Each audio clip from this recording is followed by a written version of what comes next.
네, 8월 셋째 주일 예배 나오신 여러분 환영합니다. 서로 인사 나누시겠습니다. 반갑습니다. 네, 한 번 더요. 사랑합니다. 마지막 인사죠. 하늘의 복 많이 받으세요. 네. 이제 다 함께 일어나셔서 묵도하심으로 8월 셋째 주일 예배를 하나님께 드리겠습니다.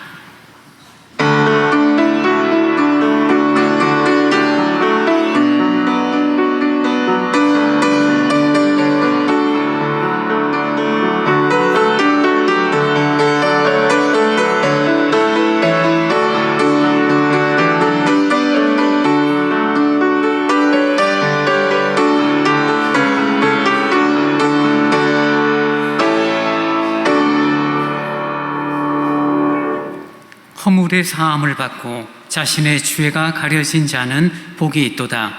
마음에 간사함이 없고 여호와께 정죄를 당하지 아니하는 자는 복이 있도다.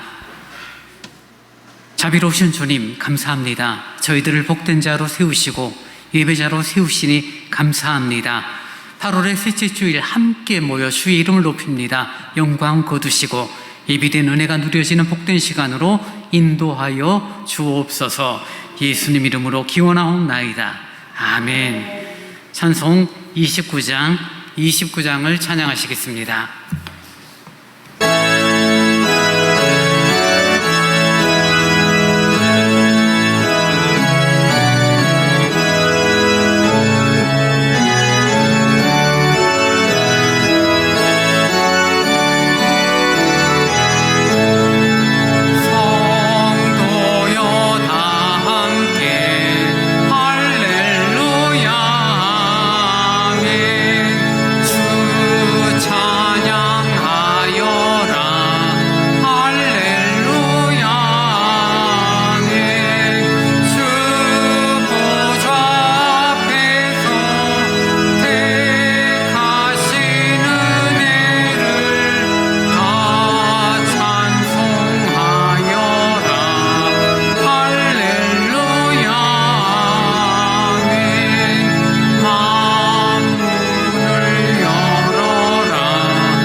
사도신경으로 우리의 신앙을 고백하겠습니다.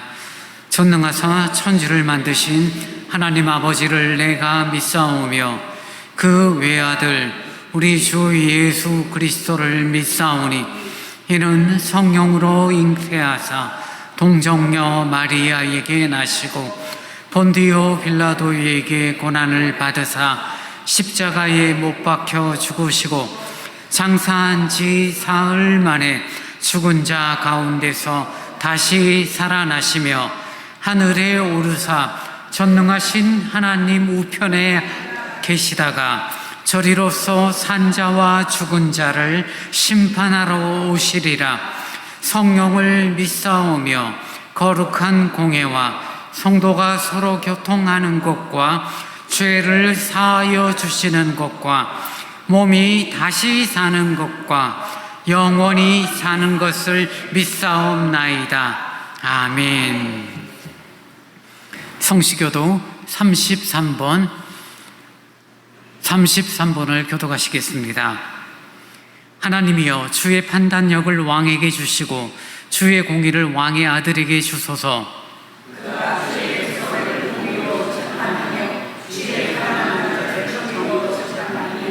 오이로 말미암아 산들이 백성에게 평강을 주며 작은 산들도 그리하리로다.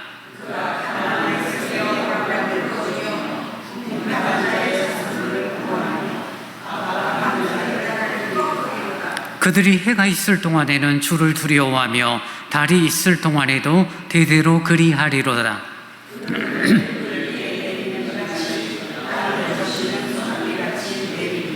그의 날에 의인이 흥왕하여 평강의 풍성함이 달이 다할 때까지 이르리로다.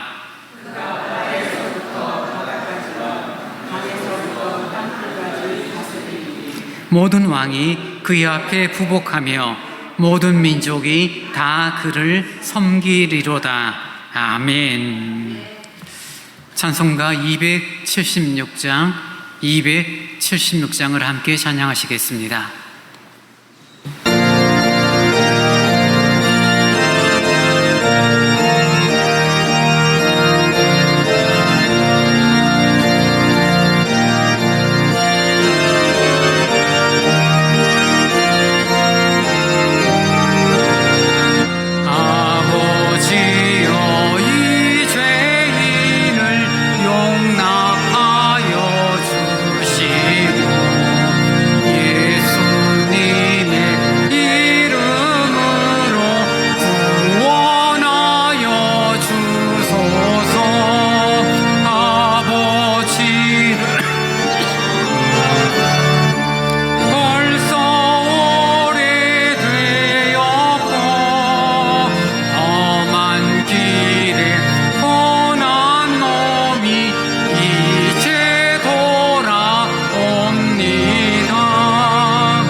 하나님 아버지 고맙습니다.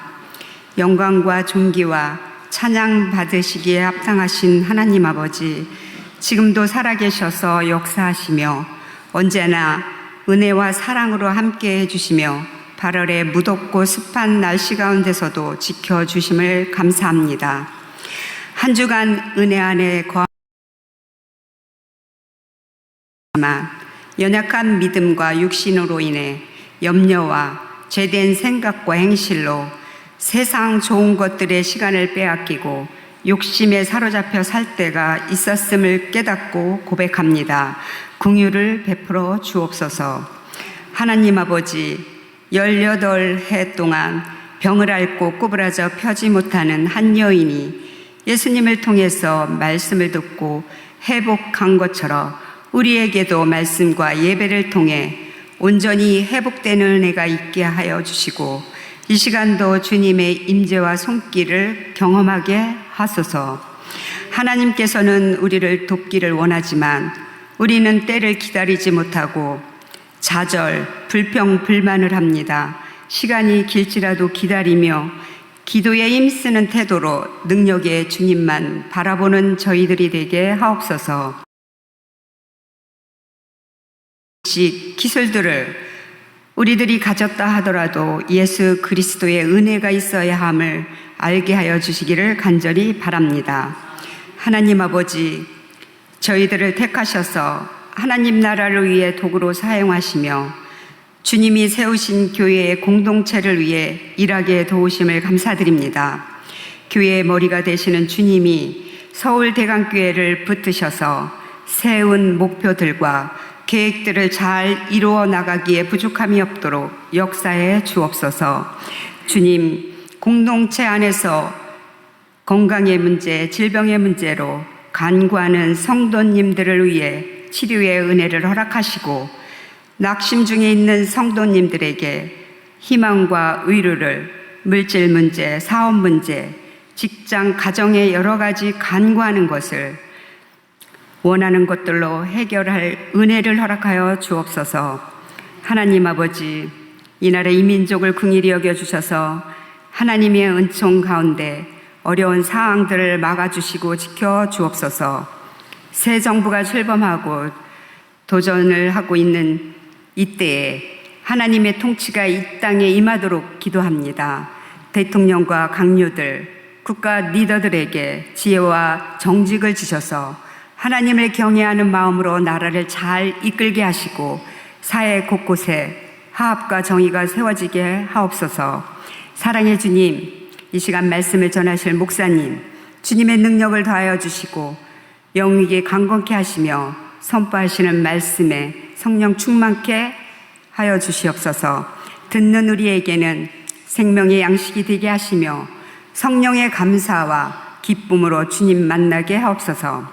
하나님 아버지, 예배를 위해 헌신하는 모든 이들의 수고가 주 안에서 기쁨이 되게 하시고 주님의 향기를 나타내며 평안과 복이 가득한 삶으로 채워 주시옵소서. 기뻐 섬기는 손길들을 기억하여 주시고 은혜를 누리기에 부족함이 없도록 인도하여 주시기를 원합니다. 사랑의 주님, 우리가 한 주간의 생활 속에서도 주님의 사랑에 감격하여 용서받은 자의 사랑으로 살아가기를 간절히 바랍니다. 예수님 이름으로 기도합니다. 아멘.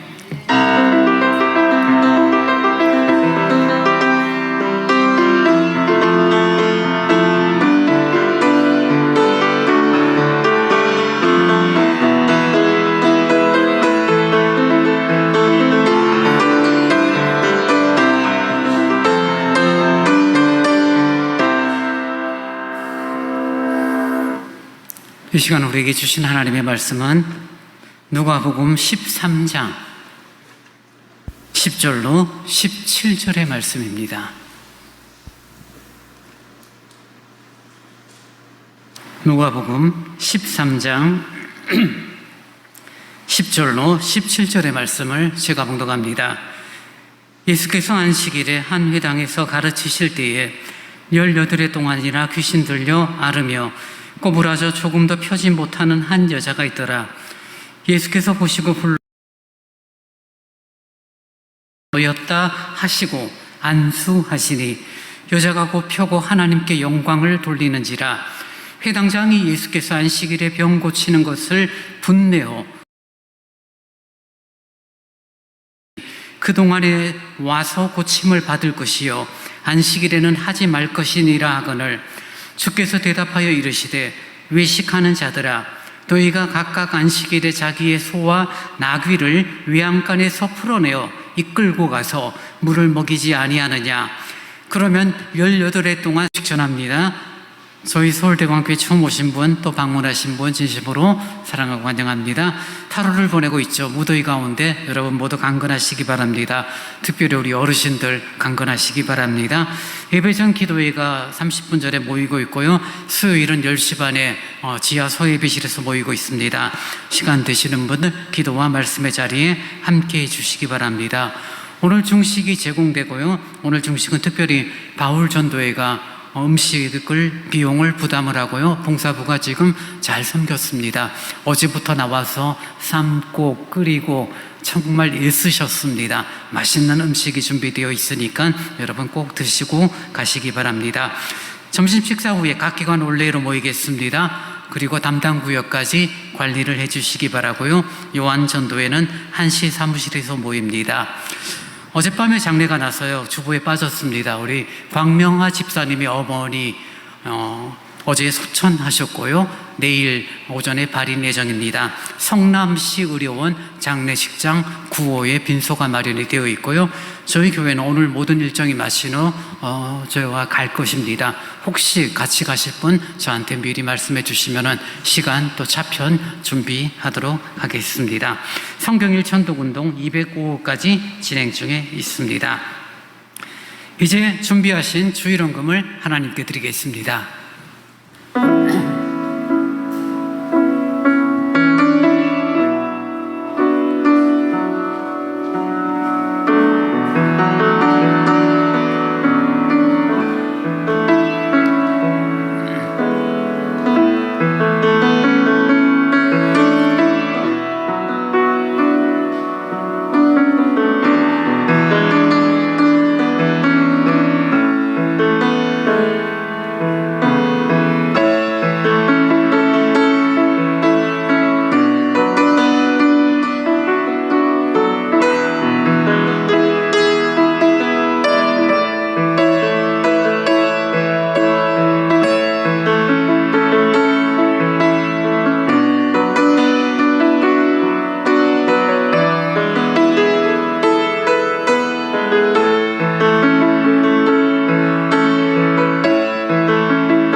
주님 고맙습니다.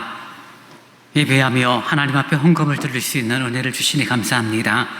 헌금을 드릴 때마다 물질로 살아가는 인생이 아닌 하나님이 베푸시는 귀한 은혜로 살아가는 존재임을 저희들이 믿음으로 고백하기를 원합니다. 수고하고 애쓸 때 합당한 수고의 열매 거둘 수 있는 저희들의 삶이 생활이 되도록 인도하여 주옵소서. 전하는 곳에 교회를 위하여 또 어린 생명들을 천국 일꾼으로 양육하는 곳에 귀하게 쓰여지도록 하나님 함께하여 주옵소서. 감사합니다. 예수님 이름으로 기도하옵나이다. 아멘.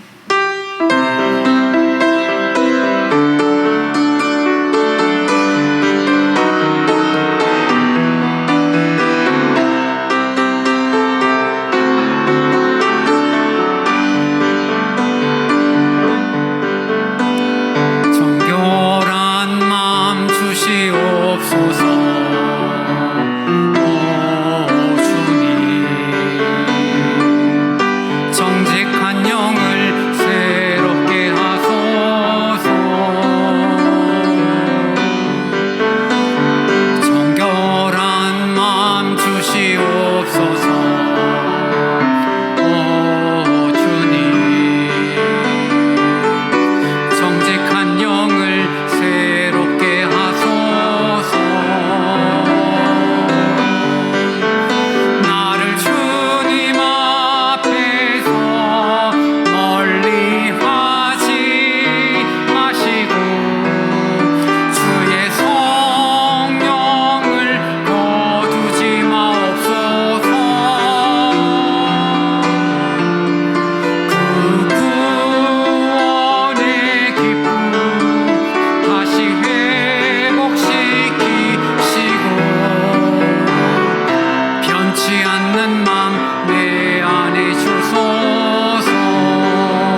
함께 모여 예배하며 하나님의 말씀에 귀 기울입니다. 말씀이 은혜가 되게 하시고 말씀이 우리의 삶의 이정표가 되어지기를 원합니다. 부족한 자가 주의 말씀을 전하니 진리의 도구, 말씀의 도구로만 사용하시고 전하는 자, 듣는 자의 마음 성령님 동일하게 감동, 역사하사 주님의 기쁨이 누려지는 시간으로 인도하여 주옵소서. 교회를 향한 수고와 섬김의 손길들에게 은혜를 허락하여 주시고 이름 없이 빛 없이 섬김이 주 안에서 기억된 바 되어지기를 간절히 원합니다. 말씀 앞에 설 때마다 늘 겸손히 서는 저희들이 되도록 인도하여 주옵소서. 예수님 이름으로 기도하옵나이다. 아멘. 회당에서 18해 동안 귀신과 그리고 질병으로 인하여 힘들어했던 한 여자를 고쳐주신 예수님의 사건, 그 배경에 대해서 지난주일 말씀을 나누었고요. 오늘 두 번째로 이 동일한 본문으로 주님께서 이러한 일을 안식일에 행하시는 이유, 또 목적들, 그리고 무엇을 우리에게 지금 설명하고 우리에게 도전을 주시는지 저희들이 한번 살펴보기를 원합니다. 회당은 유대인들의 종교적인 장소죠. 오늘날로 따지면 교회라고 말하기에는 조금, 교회는 좀 제한적이잖아요. 하나님을 예배하고 어떤 종교적인 활동만 하는 곳이 교회라면은 예수님 당시 회당은 종교적인 장소뿐만이 아니라 생활의 중심 역할을 했던 그런 다양한 공간이라고 이해하시면은 조금 더 정확할 것 같습니다. 그리고 바벨론 포로 이후 이제는 그 회당들이 각 지역마다 생겨졌고 흩어져 있던 디아스포라들 회당 중심의 모임들이 되어졌고 요즘으로 따진다면 워싱턴 주재 한인교회, LA 주재 한인교회, 우간다 주재 한인교회 이런 식으로 각 지역에 흩어져 있던 유대인들이 그 회당을 만들고 회당에서 하나님을 예배하고 하나님을 예배할 뿐더러 커뮤니티의 활동까지 했던 그런 공간이 바로 회당이죠. 오늘날 사실 한인 연합교회들, 외국에 있는 교회들을 저는 가보진 않았는데 거기서 사역하시는 분, 또 실질적으로 가서 몇 년씩 생활을 하고 오신 분들의 이야기를 들어보면은 한국 음식 먹고 싶으면은 한인교회 가라예요. 김치가 나오고 삼겹살이 나오는 그런 곳이 정말 한인교회예요. 그래서 공부하러 간 학생들이 배고프고 한국 음식 그리울 때 한인교회 가면 예배 마치고 김치를 먹을 수 있고 삼겹살을 구워 먹을 수 있는 그런 한인교회죠. 그래서 단지 하나님을 예배하는 공간뿐만이 아니라 교포들의 정보, 그리고 서로 취업을 알선해주고 다양한 어떤 소통의 공간이 바로 한인교회. 아마 그런 개념에서 회당이라고 말하면 오늘날 교회보다는 조금 더 가까울 수도 있을 것입니다. 그 회당의 책임자가 있죠. 회당장입니다. 회당장은 그 지역에 좀 유지들로 구성이 되어지죠. 왜냐하면 회당을 관리해야 되고 회당을 책임져야 되고 특별히 그들에게는 회당의 질서를 유지할 수 있는 권한이 있죠. 그래서 회당이 하나님 앞에 나와 예비하고 종교적인 활동을 하는데 방해가 될 때는 회당장의 권위로 사람들을 내보내는 거죠. 지금 당신이 우리의 활동을 방해하고 있고 우리 예배를 방해하고 있으니까 나가주십시오. 그런 권한이 이 회당장에게 있고, 무엇보다 가장 큰 권한은 이 회당장에게는 율법, 토라를 읽을 수 있는 권한이 있습니다. 사실 요즘 이 하나님 말씀 누구라도 우리들이 다 볼 수 있고 읽을 수가 있고 들을 수가 있잖아요. 성경 누구나 가지고 다닐 수 있었지만 예수님 당시만 해도 회당장을 제외한 사람들은 일단 토라를 읽을 수 있는 자격이 없어요.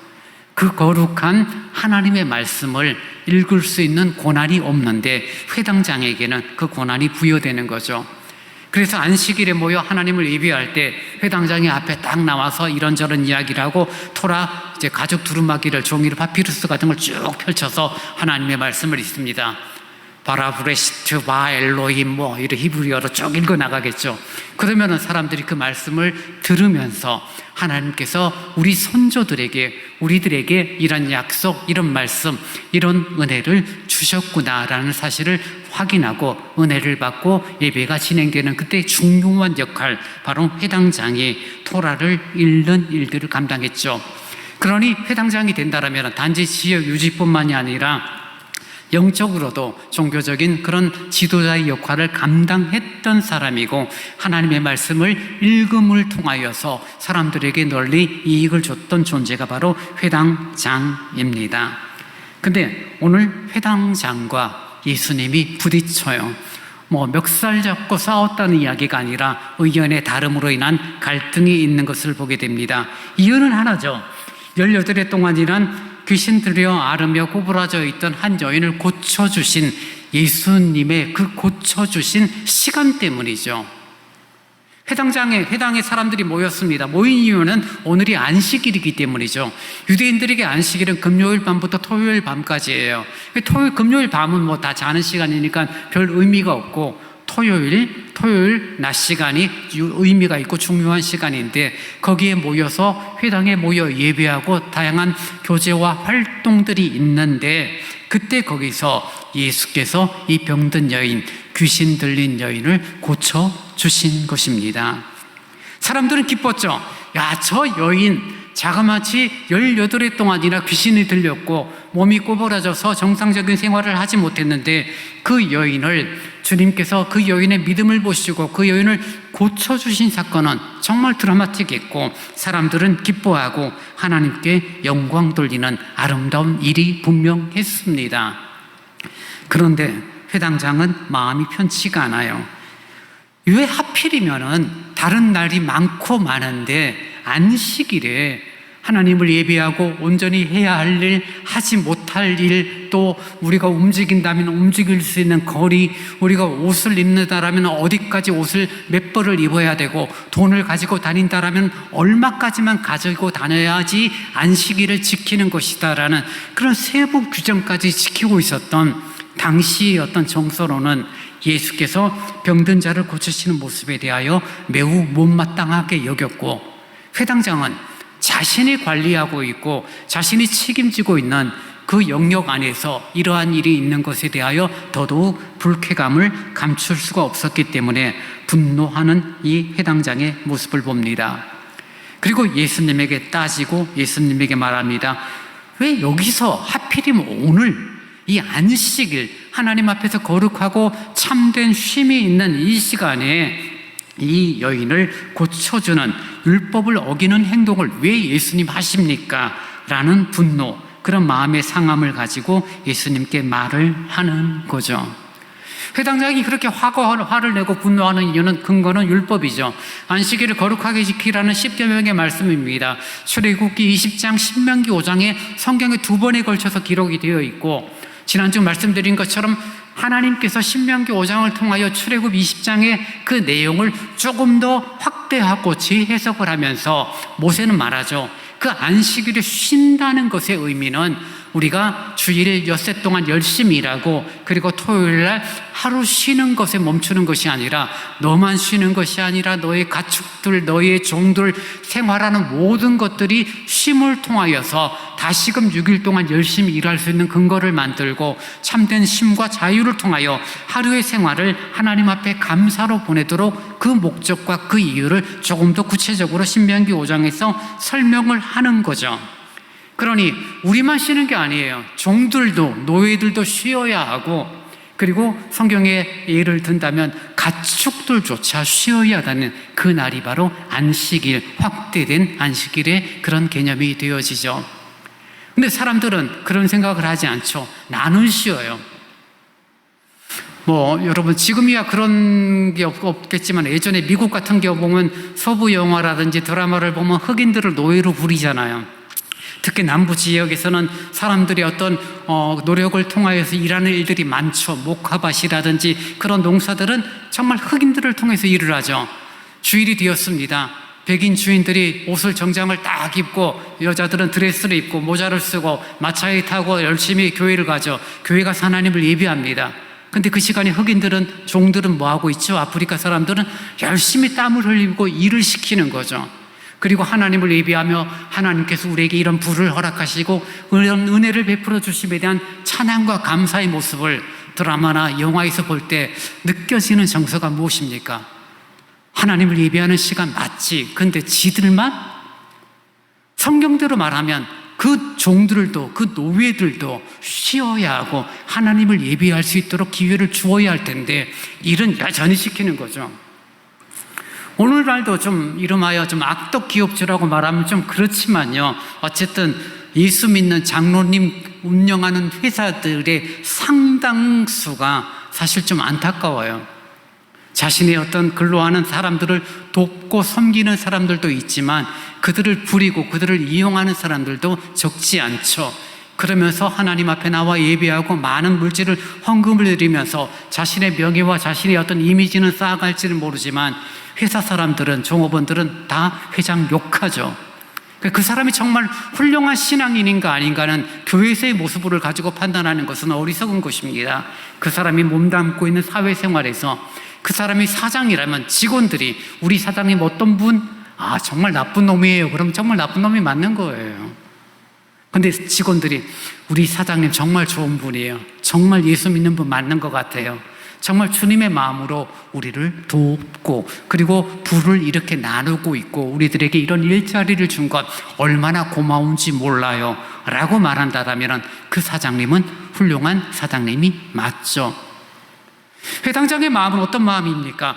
율법에 의하면 안식일 일을 하는 것은 옳지 않고 특별히 18해 동안 긴 시간 동안 고통을 당하고 있지만 하필 왜 이날에 나를 그 여인을 고쳐줬느냐, 거기에 대한 불만과 분노입니다.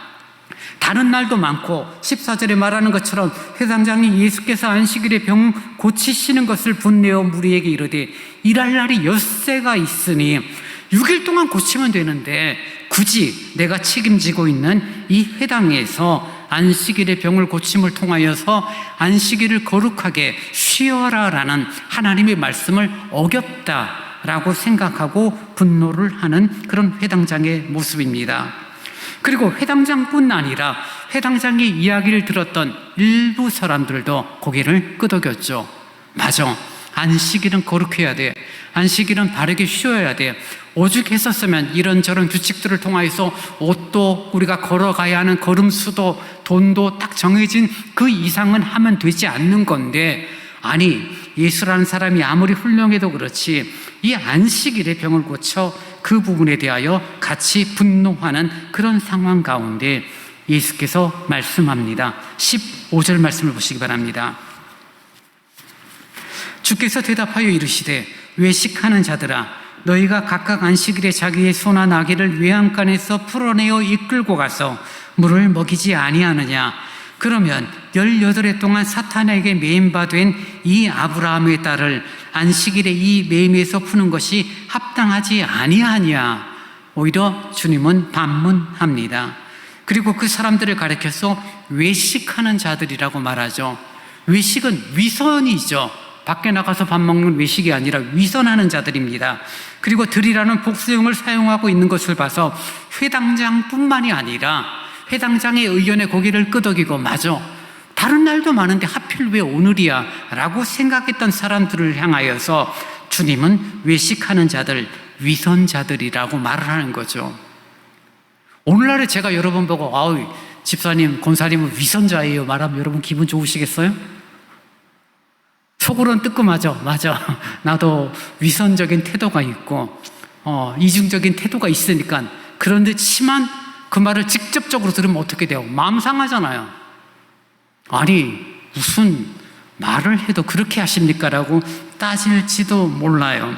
위선자, 외식자라고 주님은 험한 말을 하시고 설명을 하십니다. 그것은 짐승에 대한 내용이죠. 신명기 5장에서 모세가 설명했던 것처럼 소나 나귀, 가축들도 안식일에 쉬는 것이 맞다라고 했는데 그 안식일에 자기의 소나 나귀를 외양간에서 풀어내어 물 먹이는 일을 너희들 하지 않니? 그 소 한 마리, 나귀 한 마리도 물 먹이는 수고와 일을 하면서 18해 동안 사탄에게 매임받은 이 아브라함의 딸을 풀어주는 게 도대체 무슨 잘못이냐라고 주님은 반문합니다. 그 반문 앞에 사람들은 두 부류로 나뉘어집니다. 항상 성경은 어떤 하나님의 말씀이 전해지고 주께서 분명하게 선언을 하시게 되면 그 말씀을 듣고 반응이 두 가지로 갈리는 것을 봐요. 회개하고 돌이키는 사람이 있고 분노하고 두고 보자 이를 가는 사람이 있죠. 하나님 말씀을 들었는데 누구는 회개하고 돌이키는 은혜를 누리기도 하지만 누구는 두고 보자 더욱 마음을 강팍하게 만드는 그런 존재들이 여전히 우리 가운데 있다는 것을 보게 됩니다. 하나님 말씀이 문제가 아니라 듣는 우리들이 어떠한 태도를 가지냐는 것은 매우 중요하고요. 오늘 본문에서 주님께서 이 말씀을 하시니 역시 두 부류로 갈립니다. 17절 말씀 보시기 바랍니다. 예수께서 이 말씀을 하심에 모든 반대하는 자들은 부끄러워하고 온 무리는 그가 하시는 모든 영광스러운 일을 기뻐하니라. 회당장과 회당장의 의견에 고개를 끄덕이고 동의했던 자들은 부끄러워합니다. 그래, 스스로 내 양심에 거리낌이 생기는 거죠. 우리가 안식일을 거룩하게 보낸다, 안식일을 하나님 앞에서 아름답게 지내야 된다라고 말은 하지만 우리들이 소나 나귀들을 내 재산상의 손해가 되고 문제가 되어지는 그런 일들, 다양한 일들이 생기면 내가 움직이고 땀을 흘리고 애를 쓰는 자신들의 모습이 있으니 예수님의 이 위선자야 라고 하는 말에 뜨끔한 거죠. 그래, 맞아. 나도 소를 물 먹이기 위하여 끌고 가지 않았을까? 나도 나귀를 풀어주는 그런 수고를 했지 않느냐?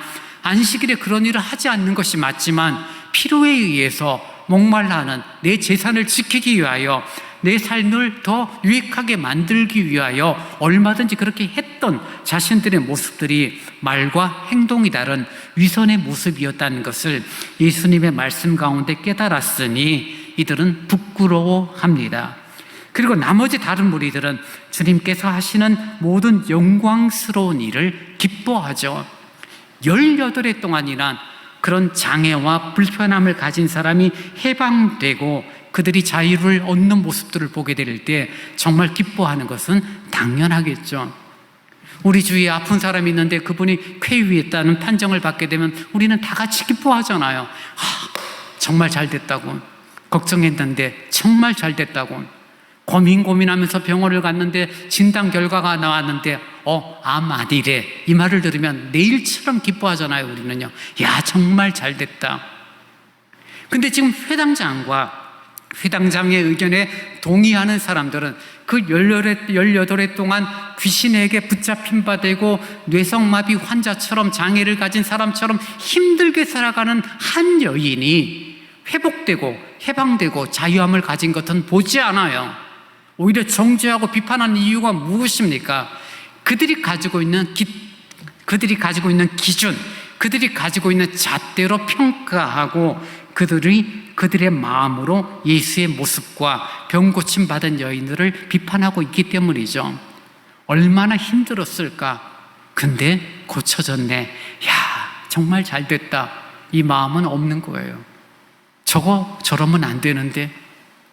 저러면 율법을 어기는 거고 안식일을 정말 어기는 것인데 라고 말하는 그들의 모습은 정말 예수님이 하신 말씀처럼 위선과 외식적인 태도를 가지고 있는 거죠. 자기들은 안식일임에도 불구하고 자기들의 유익을 위해서 이런저런 일들을 했음에도 불구하고 병 고침받고 귀신으로부터 노임을 받는 그 일이 잘못되었다라고 말하는 것만큼 이기적이고 위선적인 모습은 없기 때문입니다. 근데 사실 이런 생각을 한번 해보죠. 굳이 논쟁거리를 만들지 않고 굳이 사람들과 갈등이나 어떤 사람들의 마음을 상하게 하지 않고 예수님께서 안식일이 지난 다음 날 혹은 안식일 전에 그 여인을 부르시거나 그 여인을 찾으셔서 고쳐주셨다라면 아무 문제가 없었을 텐데 주님께서는 굳이 왜 안식일에 이러한 일을 행하셨을까라는 부분이죠. 여러분, 하나님께서 우리의 삶을 인도하시고 우리의 삶을 이끌어 가시는 그런 모든 과정들, 허물과 죄로 죽었던 우리를 살리셨고 구원의 백성 하나님의 자녀로 세우셨고 그리고 우리의 삶을 인도하사 천국까지 이끌어 가실 그런 여정들 전체를 우리가 한마디로 말하면 은혜 가운데 살아간다라고 말할 수 있습니다. 은혜라는 단어로 우리가 설명되어지는 거죠. 그 하나님의 은혜를 받고 하나님의 은혜 가운데 저희들이 하루하루의 삶을 살아가는데 그 은혜가 어떻게 주어지고 그 은혜가 어떤 조건 속에서 이루어지는지를 지금 우리에게 알려주기를 원하시는 거죠. 여러분, 하나님이 여러분에게 만약에 은혜란 단어는 말 그대로 하면 선물이잖아요. 공짜로 주어지는 선물이죠. 여러분이 하나님으로부터 선물을 받는다라면 여러분이 어떠한 행동을 해야 하나님으로부터 선물을 받을 수 있을까요? 우리들이 착한 일을 하면 사람들로부터 칭찬과 선물을 받을 수가 있습니다. 선행을 하게 되면 표창을 받거나 상품을 받을 수 있겠죠. 근데 하나님의 은혜는 어떨 때 주어집니까? 네, 하나님의 은혜는 우리들로부터 무언가 더해지거나 보태질 것이 없다는 것을 우리들에게 좀 알려주시길 원하는 거죠. 이 18해 동안 귀신과 병고침으로 힘들었던 이 여인이 예수로부터 정말 자유와 해방과 그 고침을 얻는 조건이 무엇이었습니까? 예수님께 많은 것을 드렸나요? 정말 예수를 향한 사랑의 마음들이 있었나요? 뭔가 예수를 향하여 정말 끊임없는 태도를 가지고 있었나요? 성경은 말하고 있지 않죠. 다만 그 여인이 자신의 병 들림, 귀신 들림, 사람들의 어떤 눈초리들, 손가락질, 비아냥거림, 그런 것들은 무시하고 회당에 나와 주님의 말씀을 들었다는 것 하나만 성경이 말해주고 있으니까요.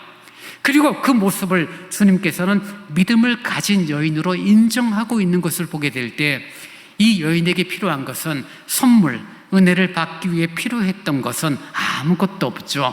다만 한 가지 있다라면 그것은 주님을 향한 믿음이다라는 것을 확인하게 됩니다.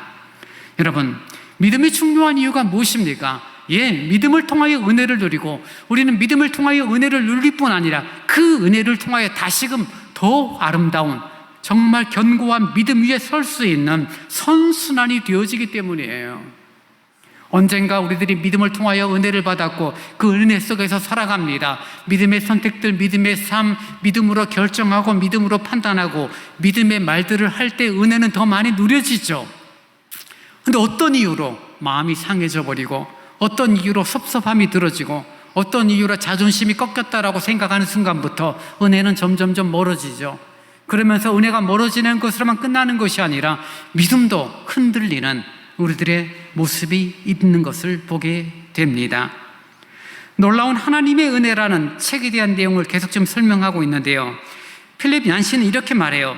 언뜻 보면 은혜라는 말이 자유주의를 대강 용인해도 좋다는 압축 표현 같기도 하다. 그러나 은혜는 다르다. 은혜에는 자기 희생의 요소, 즉 비싼 대가가 포함되어 있다.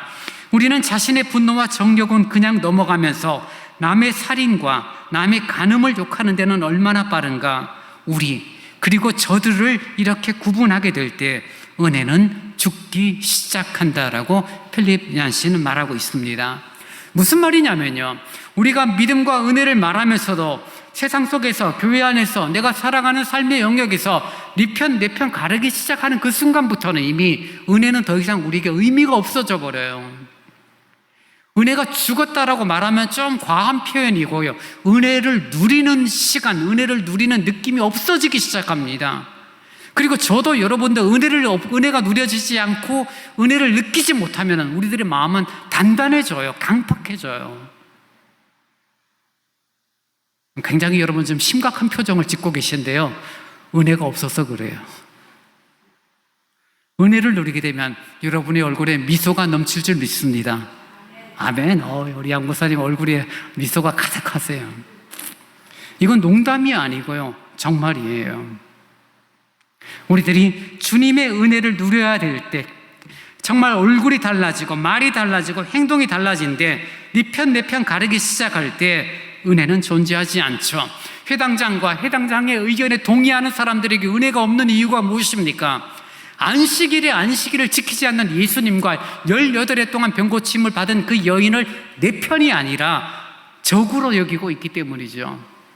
그들의 마음에는 율법을 통하여서 하나님 앞에 가까이 가는 것이 중요한 것이 아니라 율법을 통하여 타인을 비판하고 정죄하는 것이 더 우선이 되어지는 그런 자신들의 모습, 그런 이분법적인 신앙, 위선적인 신앙을 가지고 있었고, 그런 모습들에 대하여 예수님은 이 위선자들아, 이 외식하는 자들아 라고 주님께서는 책망을 하고 계신 것입니다. 여러분, 저도 그렇고 여러분도 그렇고 아마 정도의 차이는 있지만 이중적이고 위선적인 모습들이 사실 있어요.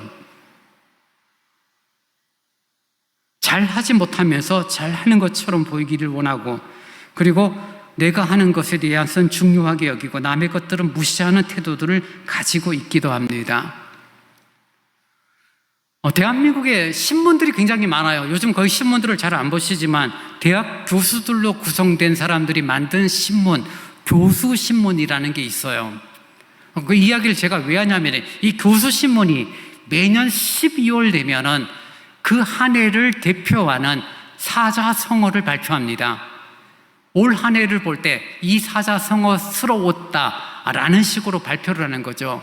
2025년은 아직 진행 중이니까 올 12월 되면 그 교수신문 교수들이 설문을 조사하고 의견을 모아서 올 한 해는 이런 한 해였다라고 사자성어를 아마 발표할 겁니다. 근데 2024년에 발표된 내용이 뭐였냐면요, 도량발호라는 사자성어가 발표되었습니다. 그 뜻은 이렇습니다. 도량발호라는 사자성어는 권력을 가진 자가 높은 곳에서 제멋대로 행동하며 주변의 사람들을 함부로 짓밟고 자기 패거리를 이끌고 날뛰는 모습을 뜻하는 사자성어가 바로 도량발호. 2024년에 그러했대요. 교수들의 평가, 객관적이다, 옳다, 그걸 말하는 게 아니라 교수들이 그렇게 2024년 사자성어로 발표를 했습니다. 매년 그렇게 하나를 발표를 했는데요, 2020년에 사자성어로 발표한 내용이 있는데 그것은 바로 아시타비라는 사자성어였습니다.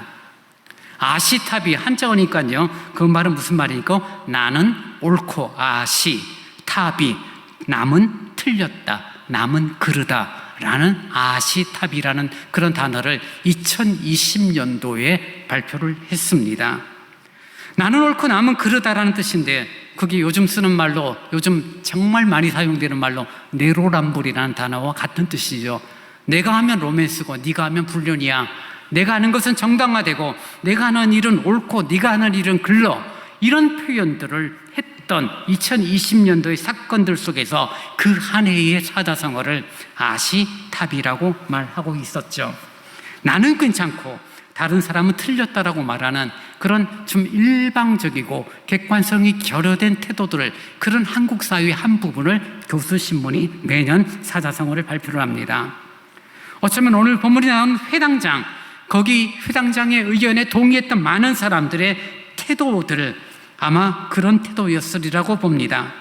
그리고 오늘을 살아가는 우리들도 그들처럼 나름 괜찮은 죄, 그리고 절대 지으면 되지 않는 악한 죄를 구분 지으면서, 그리고 우리는 그렇게 나쁘고 악한 죄를 짓지는 않잖아라고 말하며 사소하고 작은 잘못에 대해서는 무던하게 넘어가려는 그런 우리의 죄된 본성을 확인하게 됩니다. 너 나쁜 짓 하지 마. 야, 그게 무슨 나쁜 짓이야. 남들 다 그렇게 하는 거고 나는 그래도 남을 해꾸지 안 하잖아. 내가 거짓말 조금 했을 뿐이고 눈먼 돈 조금 먹었을 뿐인데 내가 그렇게 나쁘진 않잖아 라고 말하는 그 이면에는 무엇입니까? 나는 큰 죄 아니야. 근데 너는 큰 죄를 지었으니 나는 나쁘지 않고 네가 나빠 라고 말하는 그런 의미가 되어지는 것입니다. 그리고 시간이 지나면서 시대에 따라서 그 죄에 대한 내용도 달라지죠. 오늘날에는 악한 죄입니다. 오늘날엔 문제가 되는 되지만 불과 10년만 지나면은 그것은 아무런 문제가 되지 않을 수도 있어요. 또 10년이 지나면 또 반대가 되어지기도 하죠. 그러면서 우리들은 내 편에 있는 사람들에 대해서는 얼마든지 그럴 수도 있지라고 말하고, 내 반대편에 있는 사람들에게 대해서는 어떻게 그럴 수가 있냐라고 욕하는 그런 모습들을 갖게 됩니다. 특별히 전 세계적인 정서죠. 지금은 정치념이 극우로 가고 극좌로 가고 보수와 진보의 그런 정치 이념과 진영 논리에 빠져 정말 객관성 없이 서로 비판하고 서로 정죄하고 우리 편 아니면 나쁜 적으로 만드는 그런 시대들, 그 시대 속에서 우리들이 하나님의 사람으로 살아가고 은혜를 누리고 은혜 가운데 산다는 것이 어떤 것인지에 대하여 우리는 정말 잘 이해를 해야 합니다. 여러분, 예수님은 우리와 다른 가치가 있으셨죠. 우리는 나쁜 죄인, 그리고 덜 나쁜 죄인, 숨겨졌지만 들키지 않았으니 착한 죄인, 이렇게 구분 지을 수 있을지 모르지만 주님께서는 죄를 큰 죄, 악한 죄, 그리고 괜찮은 죄, 약한 죄, 그런 관점으로 그 기준을 두지 않으세요. 주님은 철저하게 하나님 앞에 그 기준을 두고 있는 것을 보게 됩니다. 하나님 앞에 서 있는 인생이 어떠한 존재인가? 우리는 고백하고 있고 알고 있습니다. 로마서 3장이 말하는 것처럼 모든 사람이 죄를 범하였음에 하나님의 영광에 이르지 못한다는 그 진리 앞에 서게 되면 큰 죄인, 덜 큰 죄인, 착한 죄인, 이 구분은 아무런 의미가 없어요. 그럼에도 우리들의 마음에 어떤 마음이 들어요? 나는 그래도 저러진 않잖아. 다른 사람 비판하고 다른 사람 정죄할 때 어떻게 말합니까? 나는 그래도 그렇게 나쁜 짓 안 했어. 나는 그렇게 주먹질은 안 하잖아. 그래, 입에서 욕 한두 마디 던진 정도야. 너처럼 그러진 않아 라고 말하면서 상대적으로 의롭다라고 말하고 조금 덜 나쁜 죄인처럼 말하고 있지만 예수님의 관점은 하나님 앞에 인생이 어떠한 존재냐는 것입니다.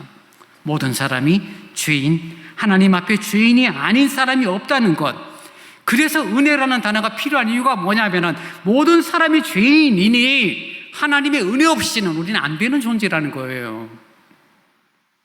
그런데 여러분, 그 은혜를 필요로 여기지 않고 은혜 있으면 좋고 없으면 말고 이런 마음, 이런 태도를 가진다면 얼마나 어리석은 마음인지 모릅니다. 저도 여러분도 실수를 하죠. 원치 않는 바 선은 행하지 못하면서 원하는 바 선은 행치 못하고 원치 않는 악을 행하는 그런 모습들이 우리 가운데 빈번하게 나오죠. 그래서 우리는 은혜가 필요합니다.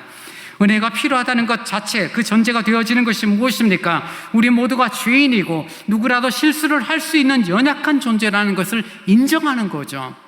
그래서 주님의 은혜가 필요합니다. 주님의 은혜가 내게 정말 절대적입니다. 이 말은 내가 죄인이고 내가 실수할 수 있고 내가 넘어지는 존재라는 것들을 인정하는 거죠. 그리고 은혜를 고백하는 사람들은 실수를 하고 나면은 실수 안 하려고 애쓰는 것이 아니라 실수할 수밖에 없는 존재이니 실수 이후에 대한 믿음의 태도, 은혜에 합당한 태도를 가지려고 하는 거죠. 바로 회개로 나아가는 거죠. 주님, 넘어졌어요. 주님, 내 마음이 상했어요. 내가 분노했어요. 라고 말하면서 하나님의 은혜를 갈망하며 회개하는 그런 신앙의 태도들이 우리에게 있어져야 하는 것입니다. 오늘 본문의 회당장이 병과 귀신 들림에서 해방된 이 여인의 모습을 보고 기뻐하지 않고 그 이적을 행하신 예수님을 향하여 분노하는 이유가 무엇입니까? 답은 나왔죠. 회당장은 율법은 알고 있었는지 모르지만 은혜는 없어요. 은혜를 몰라요. 하나님 앞에 살아간다는 것이 어떤 것인지 몰라요. 하나님의 은혜가 얼마나 크고 하나님의 은혜가 얼마나 귀하고 하나님의 은혜가 얼마나 중요한지에 대하여 몰라요.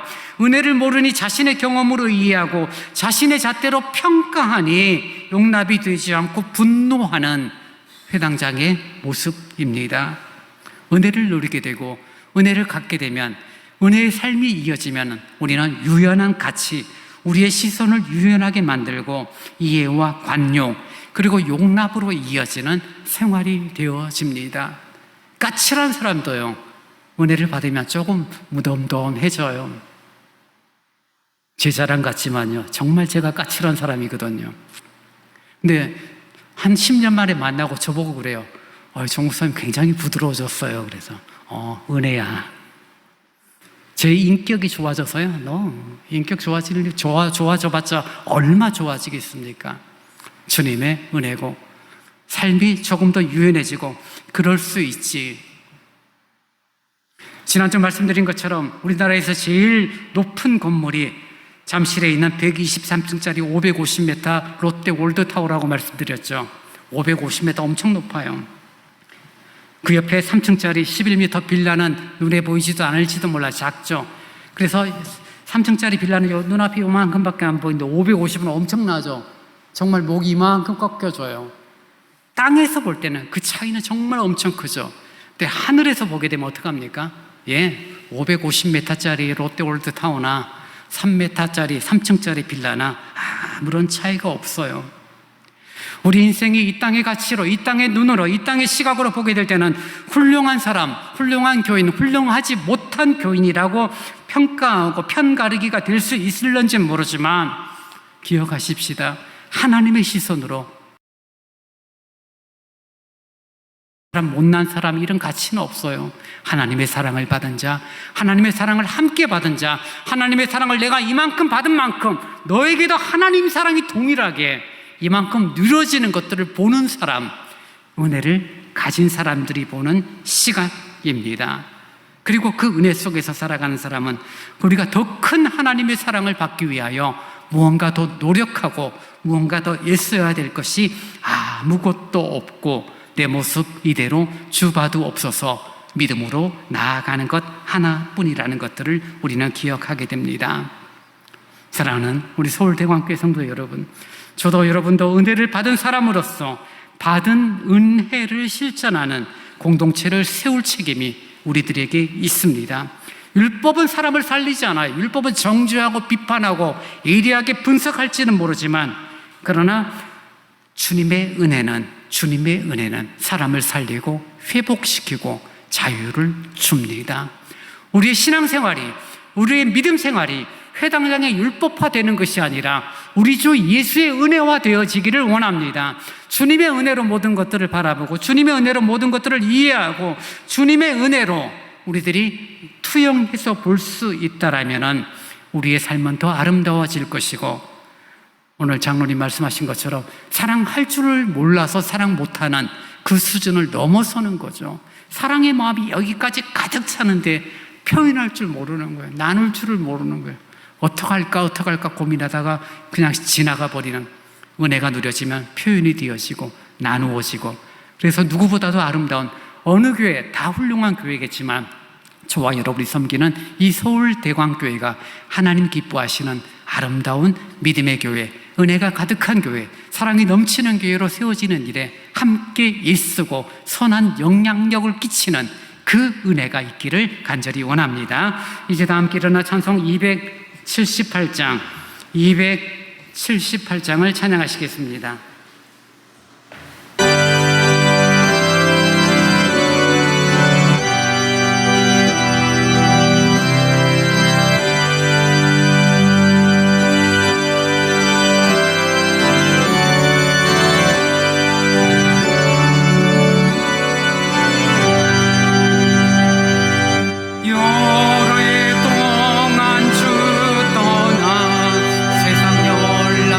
즐기고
율법을 갖고 살아간다는 것이 무엇입니까? 율법으로 사는 자들이 아니죠. 은혜로 사는 것입니다. 주님, 은혜로 살아가는 나의 삶, 8월 셋째 주간을 보내는 나의 시간, 율법으로 정죄, 비판, 분노로 살아가는 자가 아니라 은혜로, 관용으로, 용납함으로 살아가는, 주님의 마음 품고 살아가는 한 주간이 되도록 인도해 달라고 이 시간 같이 합심하여 기도하겠습니다. 주님, 율법의 정죄함과 아버지 하나님 분노와 판단 가운데 살아가는 자들이 아니라 주님의 은혜로 살아감을 이 시간 고백을 합니다. 은혜로 사는 자가 되게 하시고 관용과 용납과 유연함과 사랑함과 표현되어짐이 있는 그런 아름다운 믿음의 삶이 이어지는 우리의 모습, 우리의 삶이 되어지기를 간절히 원합니다. 한 생명이 회복되어지고 한 생명이 자유를 얻었음에도 불구하고 율법으로 정죄하고 비판하고 정말 분노했던 해당자의 모습을 바라보며 혹여나 그런 어떤 교만함과 그런 어떤 율법의 정죄 속에서 살아가는 나의 모습은 아닌지 자신을 돌아보는 내 영혼이 되어지기를 원합니다. 주님의 은혜로 더 유연해지고 주님의 은혜로 더 정말 더 나누어지고 주님의 은혜로 더 부드러워지는 우리의 삶이 되어지기를 간절히 원합니다. 사랑을 나누고 사랑을 표현하고 사랑을 증거하는 아름다운 신앙 공동체로 서울대 관계가 세워지기를 원하오니 거룩하신 아버지 하나님, 자비로우신 주님이여, 우리에게 은혜를 주옵소서. 율법으로 사는 자가 아니라 은혜로 살아감을 고백하고 그 은혜를 누리는 참된 믿음의 사람들로 우리를 이끌어주시고 변화시키고 아버지 하나님 역사하여 주옵소서. 저는 은혜를